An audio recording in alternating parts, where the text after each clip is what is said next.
Good morning बच्चों। आज हम कक्षा 6 का पढ़ेंगे इतिहास। सामाजिक विज्ञान में इतिहास का जो पार्ट है उसमें हम पढ़ेंगे क्या बताती है हमें किताबें और कब्रें। मतलब जो किताबें और कब्रें हैं वो हमें प्राचीन इतिहास के बारे में भी जानकारी देती है। इन चीज़ों से हमें क्या मिलती है? प्राचीन इतिहास के बारे में जानकारी मिलती है किताबों से। आपने देखा होगा कि आपने तरह तरह की किताबें पढ़ी है, उन किताबों में आपको अलग अलग स्टोरी सुनने को देखने को मिलती है, तो उससे आपको पता चलता है कि आपका प्राचीन यानी पुराना इतिहास क्या था। मतलब आपके देश का पुराना इतिहास क्या था, इन सब की जानकारी हमें प्राप्त होती है। तो इन्हीं के बारे में आज हमने पढ़ने। आपने सुना होगा बच्चों, हमारे यहाँ पर वेद थे। क्या थे? वेद। अब आप सोचेंगे कि वेद क्या है। देखिए, वेदों में हमारे प्राचीन यज्ञों के बारे में, प्राचीन प्रार्थनाओं के बारे में, प्राचीन कई चीज़ें मिलती है वेदों से हमें। और वेद कितने हैं? 4 प्रकार के। कितने होते हैं वेद? 4 प्रकार के। पहले हम उन्हीं के बारे में देखते हैं। ठीक है बच्चों, देखिए दुनिया, पहला जो हमारा टॉपिक है वो है दुनिया के प्राचीनतम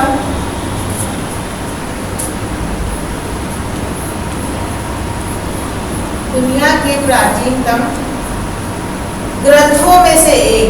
ये भी क्या है? ग्रंथ ही है। ग्रंथों में से एक।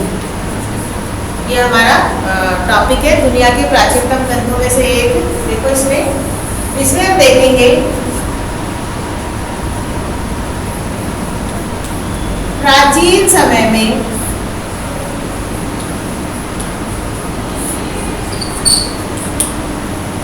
समय में वेद 4 थे। कितने थे? वेद 4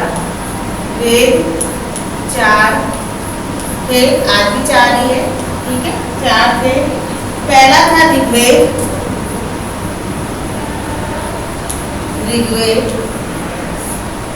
सामवेद। दूसरा वेद कौन सा? सामवेद।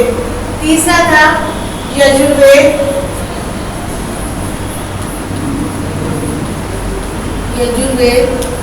और जो चौथा वेद था वो था अथर्ववेद।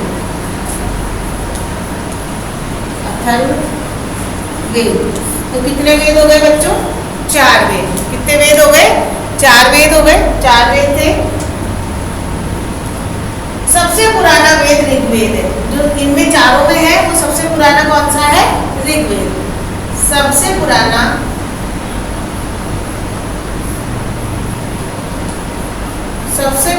वेद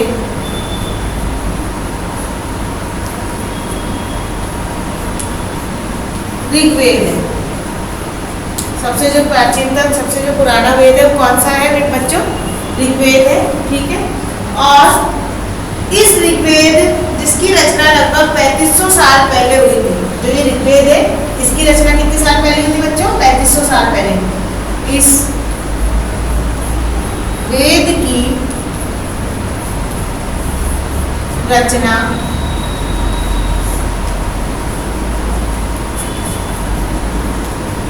3500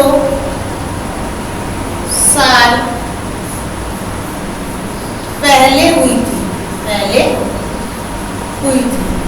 जो ये वेद था इसकी रचना 3500 साल पहले हुई थी। कौन से वेद की बच्चों? ऋग्वेद की, क्योंकि सबसे प्राचीनतम वेद था। तो 3500 साल इसकी पहले रचना हुई थी, इसको बना लिया गया था। ऋग्वेद में 1000 से ज्यादा प्रार्थना है। अब जो ये वेद है ना ऋग्वेद, इसमें 1000 से ज्यादा क्या है बच्चों? प्रार्थना है। तो ऋग्वेद में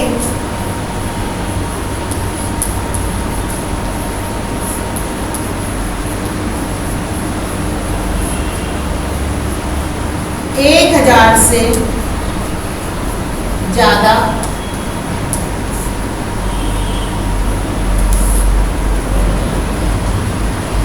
प्रार्थनाएं हैं। 1000 से ज्यादा क्या है बच्चों? प्रार्थनाएं हैं। प्रार्थनाएं दी गई है इसके अंदर कि किस प्रकार से हम ईश्वर की आराधना करते हैं, किस प्रकार से उनकी प्रार्थना करते हैं, उसके बारे में जानकारी दी गई है प्रार्थनाओं के माध्यम से। जिन्हें सूक्त कहा गया है, जिन्हें सूक्त कहा गया है। इन्हें हम क्या कहते हैं? सुक्त कहते हैं। क्या कहते हैं? सुक्त। जो ऋग्वेद में प्रार्थनाएं हैं उन्हें सुक्त कहा जाता है। सुक्त कहा गया। सुक्त का मतलब है अच्छी तरह से बोला गया। अब ये सुक्त जो शब्द है इसका मतलब क्या होता है? अच्छी तरह से बोला गया। सुक्त का अर्थ है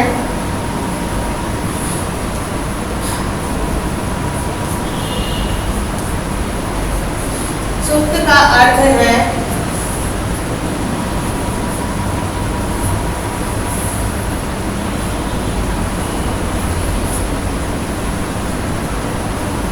अच्छी तरह से बोला गया। मतलब जो ये प्रार्थनाएं दी गई थी उनको इतने अच्छे तरीके से बोला गया था, ठीक है, कि इन्हें क्या नाम दे दिया? सुक्त नाम दे दिया। क्या नाम दे दिया बच्चों? सुक्त नाम दे दिया। हम ऋग्वेद के बारे में पढ़ रहे हैं सब चीजें, 4 वेदों में से सुक्त नाम दे दिया गया। और ये विभिन्न देवी देवताओं की स्थिति में रचे गए थे। ये विभिन्न देवी देवताओं की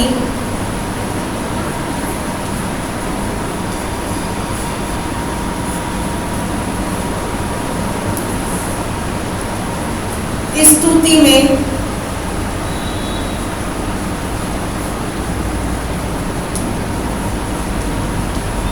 रचे गए थे। मतलब जो ये सुक्त थे, वो जो ये प्रार्थनाएं थी वो किसकी थी?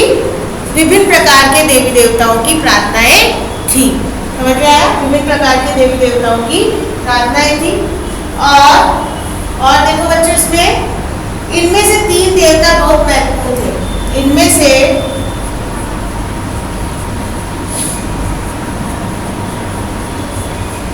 3 देवता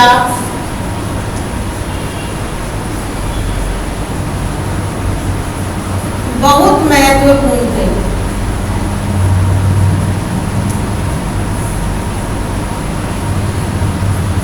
जो 3 देवता थे बच्चों, वो क्या थे? बहुत ही ज्यादा महत्वपूर्ण थे। किसमें से? इनमें से जितने भी सुक्त थे उनमें से 3 को ज्यादा, अग्नि, इंद्र और सोम। अग्नि,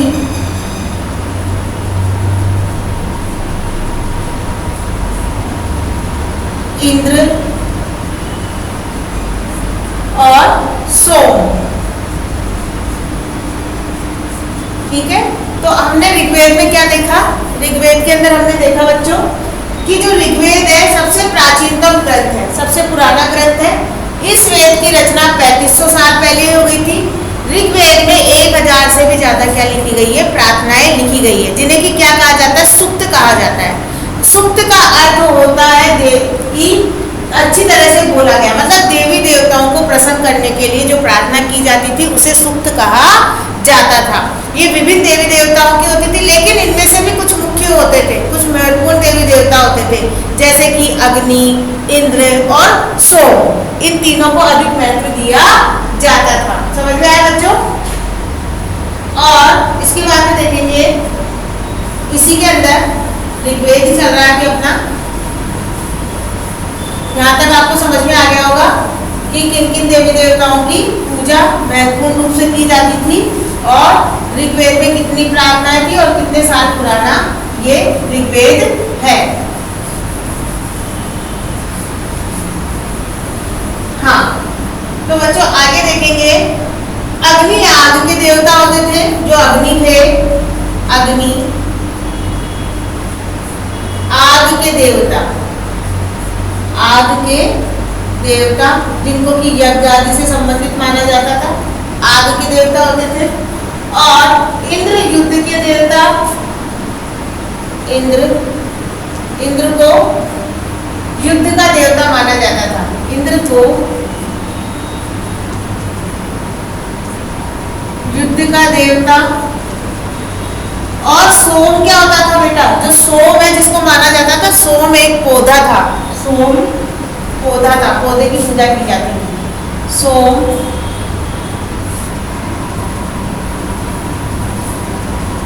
एक पौधा है। सोम एक पौधा है, ठीक ठीक है। जो तीनों देवता महत्वपूर्ण थे, अग्नि यानी आग के देवता, इंद्र यानी युद्ध के देवता, और सोम यानी कि एक पौधा। जो अग्नि यानी जो अग्नि का जो काम था वो क्या करते थे, हवन वगन करते थे, उसके लिए होता था। इंद्र को युद्ध का देवता माना जाता था, और सोम पौधा है, ठीक है, जिससे एक खास पेय बनाया जाता था। जो सोम है इसको सोम रस कहा जाता था। क्या कहा जाता था, सोम रस। तो एक विशेष प्रकार का पेय बनाया जाता था जिसको नाम क्या दिया जाता था, सोम रस। तो जिससे एक मतलब ये पौधा था जिससे एक विशेष प्रकार का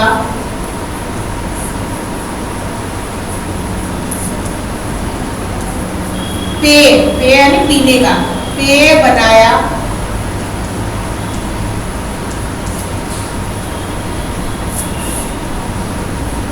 जाता था।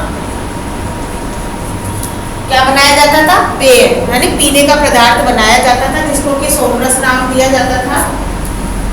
वैदिक प्रार्थनाओं की रचना ऋषियों ने की थी। जो प्रार्थनाएं थी उनकी रचना किसने की थी बच्चों, ऋषियों ने। तो वैदिक जो ऋग्वेद में थी, वैदिक प्रार्थनाओं की रचना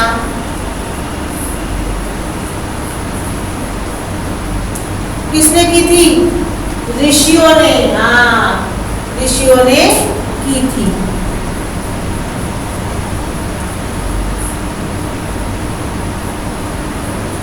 जो वैदिक प्रार्थनाएं थी उनकी रचना किसने की थी, ऋषियों ने की थी। जो प्रार्थनाएं किसमें मिली हमें, ऋग्वेद में मिली है।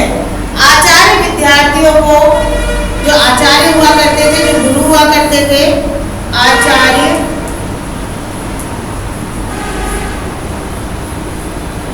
विद्यार्थियों को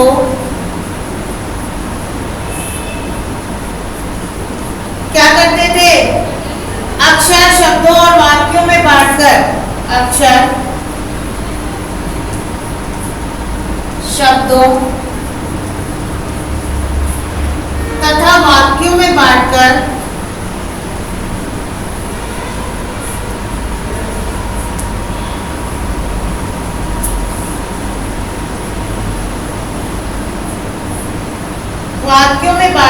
स्वस्वर पाठ द्वारा, स्वर पाठ द्वारा कंठस्थ करवाते थे। जो ये प्रार्थनाएं थी बिल्कुल याद करवा देते थे।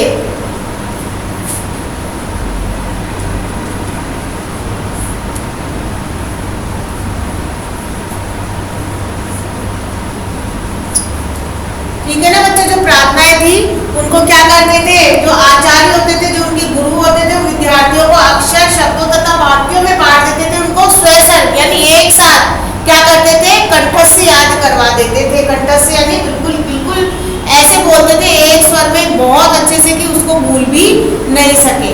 ठीक है, तो इस प्रकार से प्रार्थना को क्या किया जाता था, कंठस्थ करवाया जाता था। और अधिकांश सूक्तों के रचयिता, अधिकांश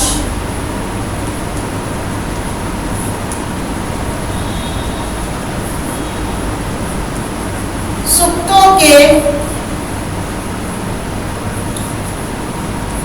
रचयिता कौन थे, सीखने और सिखाने वाले पुरुष थे। जो सीखते थे और जो सिखाते थे, सीखने तथा सिखाने वाले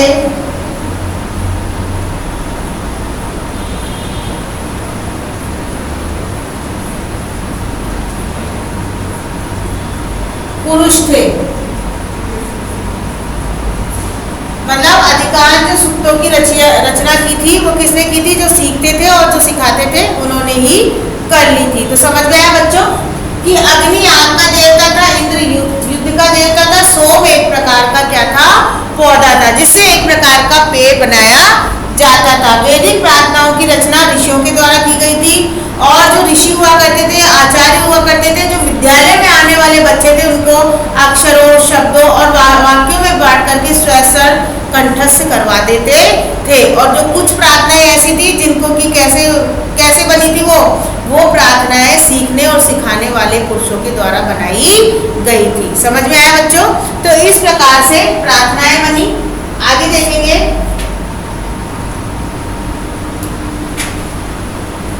ऐसा नहीं है कि देखो जो प्रार्थनाएं हैं वो पुरुषों के द्वारा ही लिखी गई थी, कुछ ऐसी प्रार्थनाएं थी जिनको की महिलाओं ने भी बनाया था, क्योंकि प्राचीन समय में देखो स्थिति महिलाओं की बहुत अच्छी थी। वो क्या करती थी, साथ में पुरुषों के साथ बैठ करके तर्क वितर्क करती थी, शास्त्रार्थ किया करती थी और पढ़ने भी जाया करती थी। मतलब उनको पढ़ाया भी जाता था, ऐसा नहीं था कि महिलाएं हैं तो पढ़ाया नहीं जाए। प्राचीन काल में महिलाओं की स्थिति बहुत ही अच्छी थी। तो जो महिलाएं थी वो भी क्या करती थी, कुछ प्रार्थनाओं की रचना महिलाओं के द्वारा भी की गई है। कुछ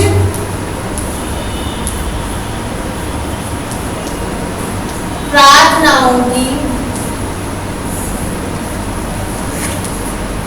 रचना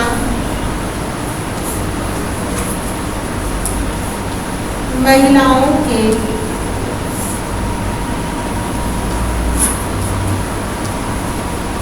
द्वारा भी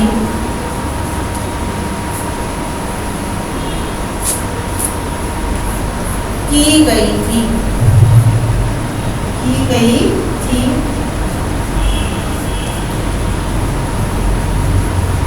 ऋग्वेद की भाषा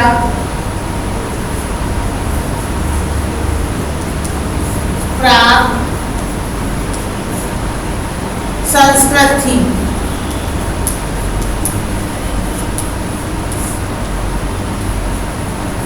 ऋग्वेद की भाषा थी, कैसी थी, प्राक संस्कृत। ठीक है, प्राक संस्कृत थी।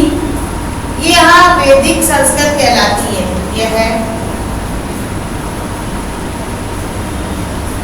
वैदिक संस्कृत।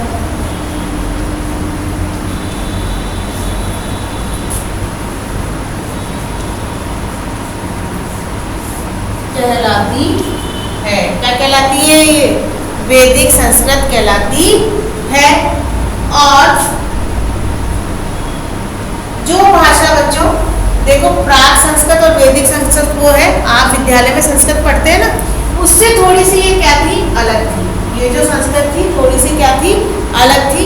इसमें कई शब्द ऐसे थे जो आपको समझ में नहीं आएंगे, तो इसको हम क्या कहते थे, प्राक संस्कृत या वैदिक संस्कृत कहलाती थी। जो प्रार्थनाएं लिखी गई थी तो इसी भाषा में लिखी गई थी। ऐसा नहीं कि आपने सोचा कि आपने जो संस्कृत पढ़ी है उसी की वैसी भाषा होगी, थोड़ी सी इसमें क्या थी, भिन्नता थी। समझ में आया बच्चों यहाँ तक आपको? ठीक है, अब आगे देखेंगे।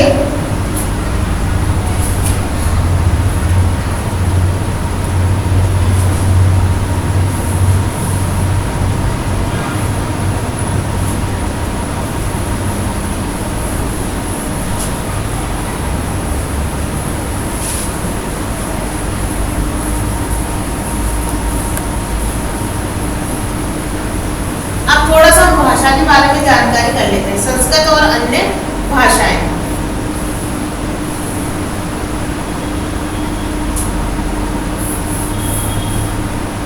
संस्कृत और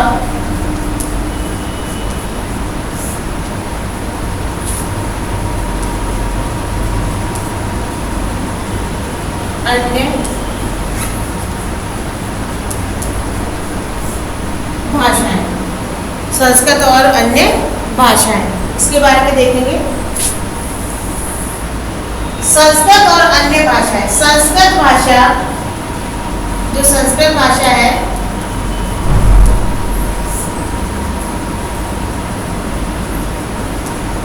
उसे भरोपीय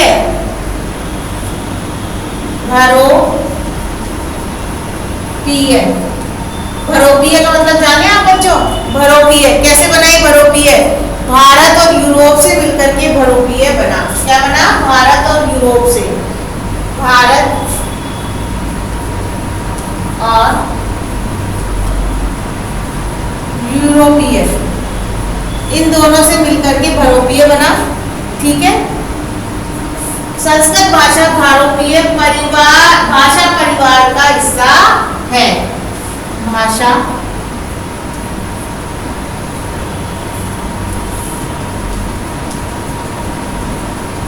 परिवार का हिस्सा है। ठीक है। और भारत की कई भाषाएं, भारत की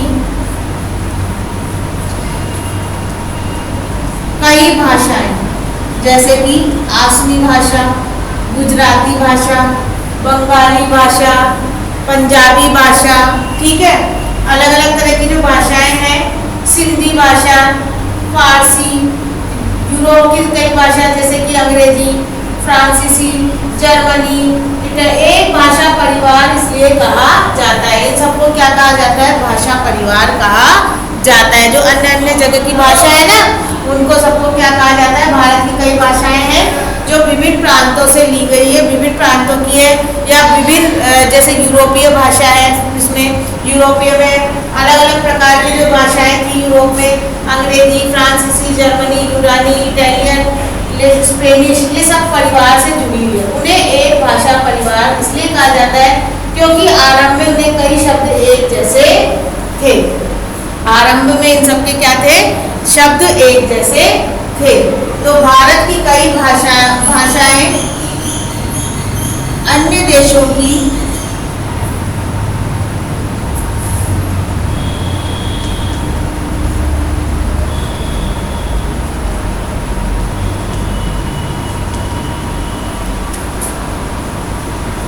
एक ही भाषा परिवार से है।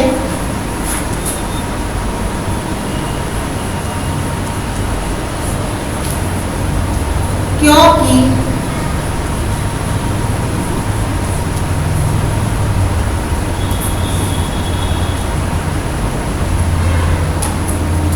आरंभ में उनके कई शब्द एक जैसे थे। आरंभ में उनके जो शब्द थे वो एक जैसे थे, इसलिए क्या है? वो भी इसी परिवार का, भाषा परिवार का हिस्सा है। उदाहरण के लिए मात्र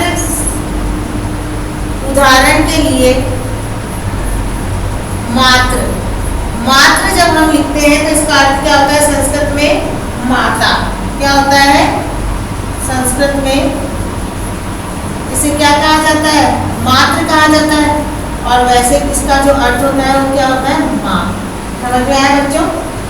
हिंदी में माँ कहते हैं। और मदर, और जो मदर है वो कौन सी भाषा का शब्द है? अंग्रेजी। अंग्रेजी भाषा का शब्द है। समझ में आया? वो कौन सी भाषा का शब्द है? अंग्रेजी शब्द को देखो। ठीक है। अब देखो, हमने मात्र क्या है? संस्कृत का है, माँ है हिंदी का, और मदर है अंग्रेजी भाषा का शब्द है। तीनों आपको बता रहे। ठीक है।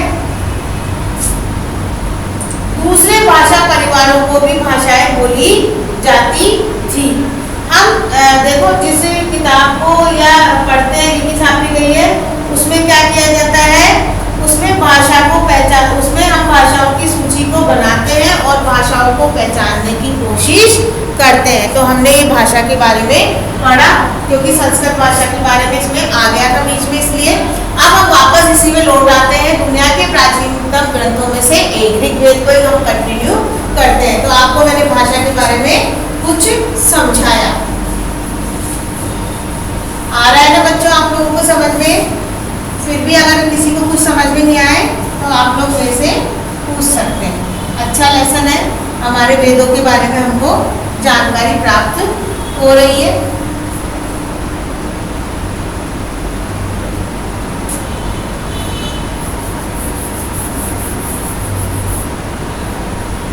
ऋग्वेद का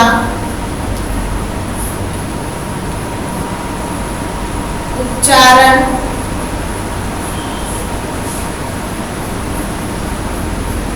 किया जाता था।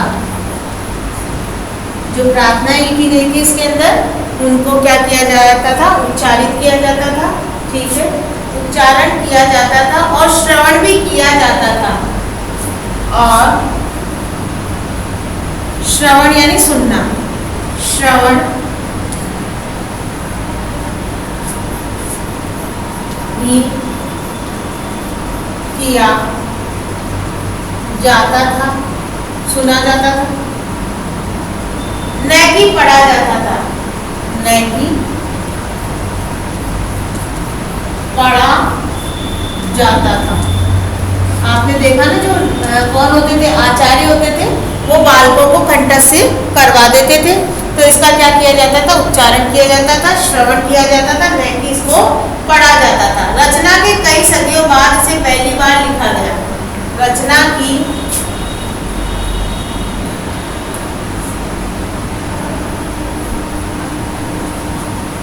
कई सदियों बाद, कई सदियों बाद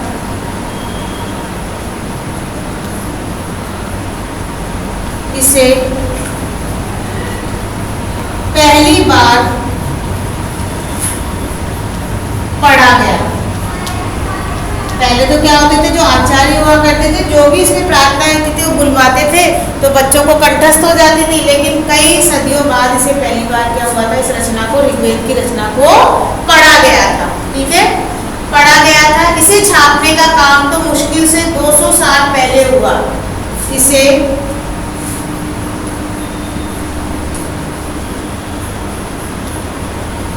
छापने का कार्य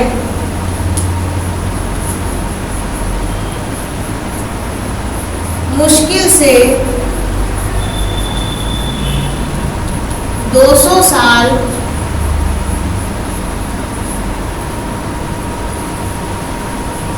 पहले हुआ।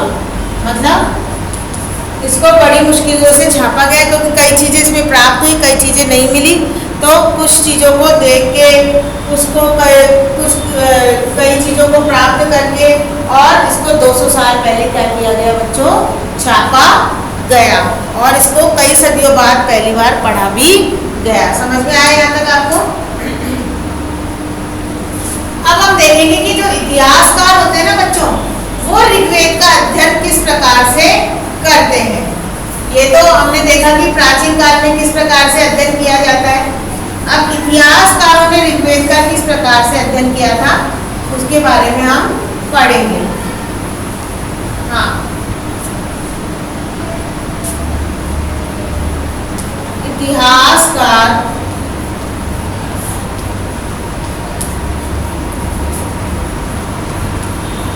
ऋग्वेद का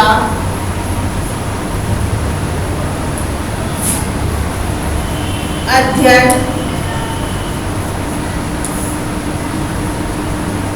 कैसे करते हैं, कैसे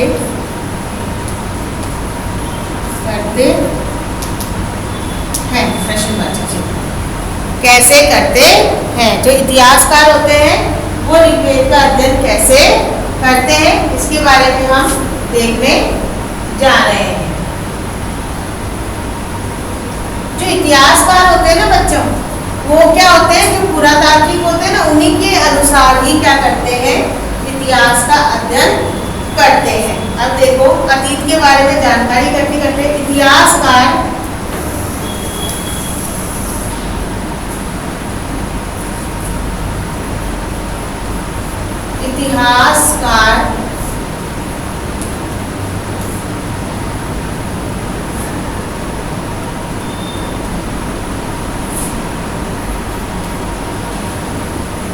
इतिहासकार एक साथ ये बच्चों, इतिहासकार पुरातत्ववेताओं, इतिहासकार पुरातत्ववेताओं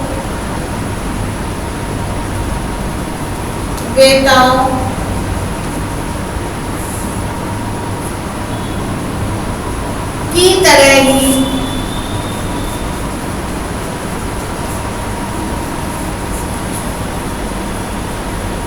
अतीत की जानकारी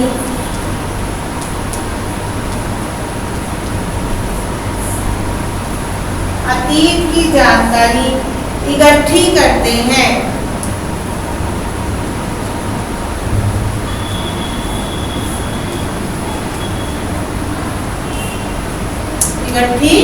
करते हैं, लेकिन भौतिक अवशेषों के अलावा, लेकिन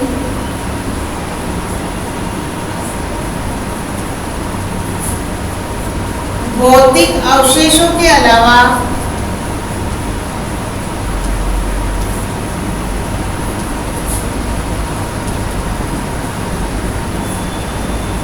वे लिखित स्रोतों का भी उपयोग करते हैं। वे लिखित स्रोतों का भी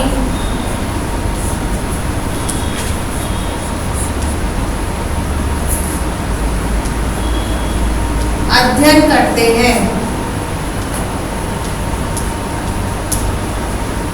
भौतिक अवशेषों का तो करते ही करते हैं, साथ ही साथ जो लिखित है, जो उनको प्राप्त होते हैं, उनका भी अध्ययन करते हैं। लेकिन जो पुरावेत्ता होते हैं ना बेटा, वो क्या करते हैं, भौतिक अवशेषों का अध्ययन ज्यादा करते हैं। ठीक है। ऋग्वेद के कुछ सूक्त वार्तालाप के रूप में, ऋग्वेद के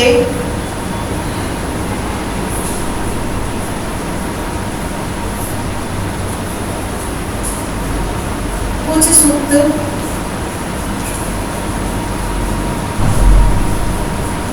वार्तालाप के रूप में, वार्तालाप यानी बातचीत के रूप में, आप और मैं जैसे बातचीत कर रहे हैं उसी प्रकार से इसके कुछ सूक्त हैं। किसके? ऋग्वेद के। समझ में आया?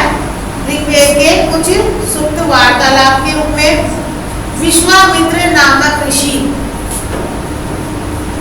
विश्वामित्र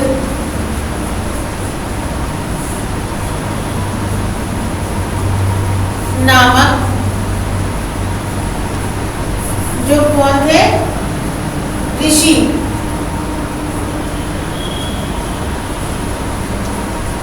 विश्वामित्र नामक जो ऋषि थे, और देवियों के रूप में,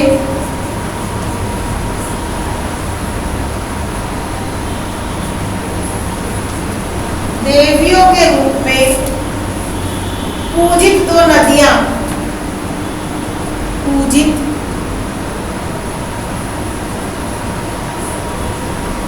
दो नदियां, पूजित दो नदियां, व्यास और सतलुज।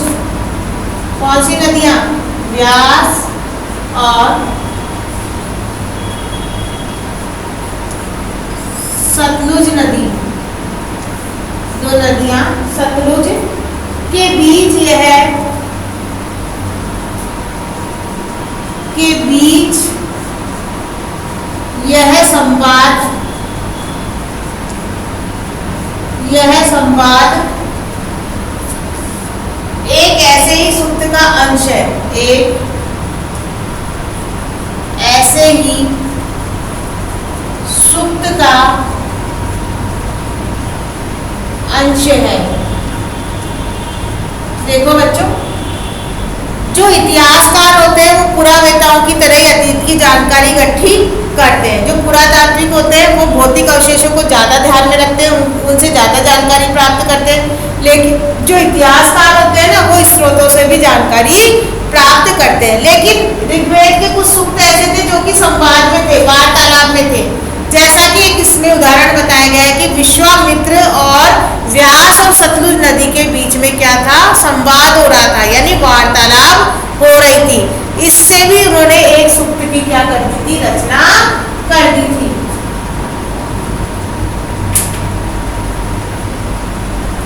ठीक है, तो इस प्रकार से ये प्रार्थना दी गई थी। अब जो ये जो है ऋग्वेद, जो किसमें लिखे गए? पांडुलिपियों पर लिखे गए, पांडुलिपियों पर लिखे गए थे। ठीक है, संवाद किसके बीच में हुआ? विश्वामित्र के बीच में और दो नदियों के बीच में हुआ था, जिनका नाम क्या था? व्यास और सतलुज नदी।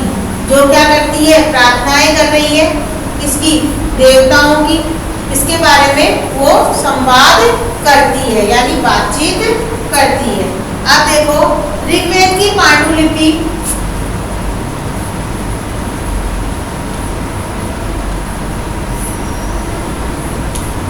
ऋग्वेद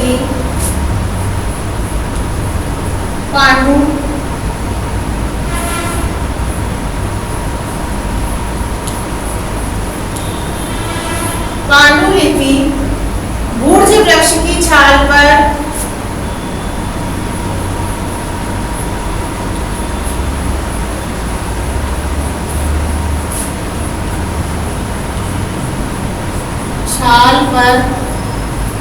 भूर्ज वृक्ष की छाल पर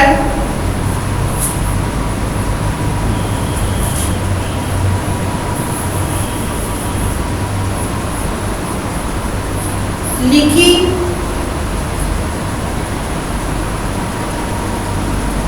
कश्मीर में पाई गई थी। कश्मीर में पाई गई थी। कहाँ मिली थी ये? कश्मीर में। पांडुलिपि भूर्ज वृक्ष की छाल पर लिखी हुई थी और ये कश्मीर में पाई गई थी। लगभग 150 वर्ष पहले, लगभग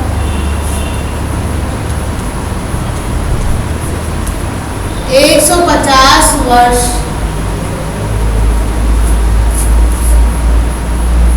पहले ऋग्वेद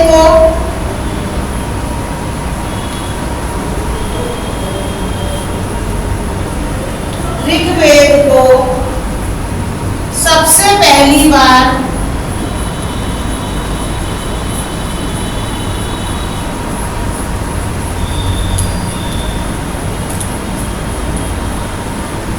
छापने के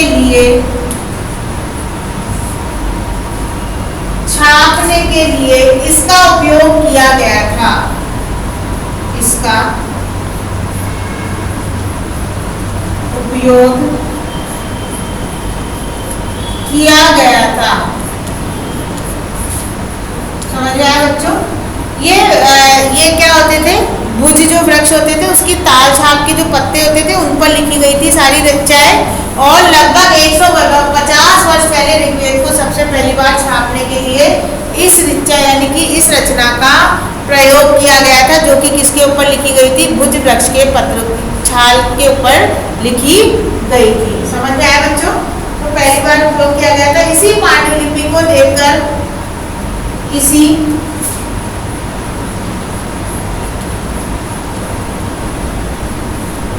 पांडुलिपि को देखकर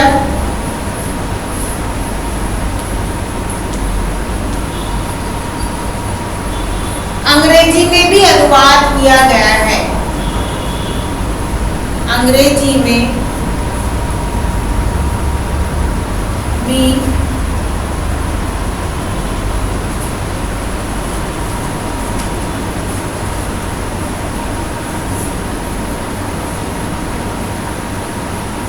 अनुवाद किया गया है। मतलब जो छाल है उसके ऊपर लिखी गई थी, उससे पहले इसको छापा गया और उसके बाद में इसका अनुवाद जो किया गया वो अंग्रेजी में तैयार किया, अनुवाद किया। ये पांडुलिपि पुणे महाराष्ट्र के एक पुस्तकालय में सुरक्षित है। कहाँ पर सुरक्षित है? पुणे के संग्रहालय में सुरक्षित है। समझ में आया बच्चों आपको इसके बारे में? ठीक है। तो ये पांडुलिपि कहाँ पर सुरक्षित है? ये पांडुलिपि कहाँ के?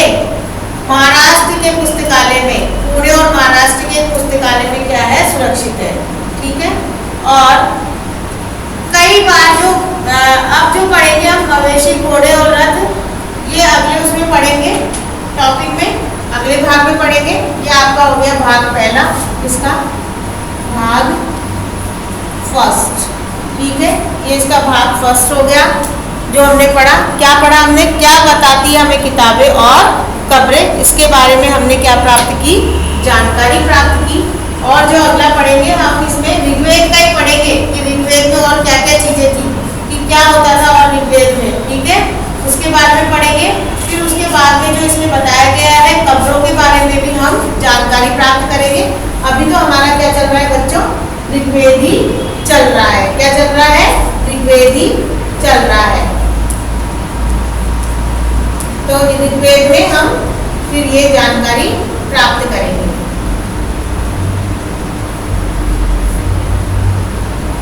ठीक है बच्चों, धन्यवाद। इसको पढ़ना है, इस टॉपिक को, और इसके बाद में जो इसका दूसरा भाग आएगा उसको भी आपको पढ़ना है। ठीक है।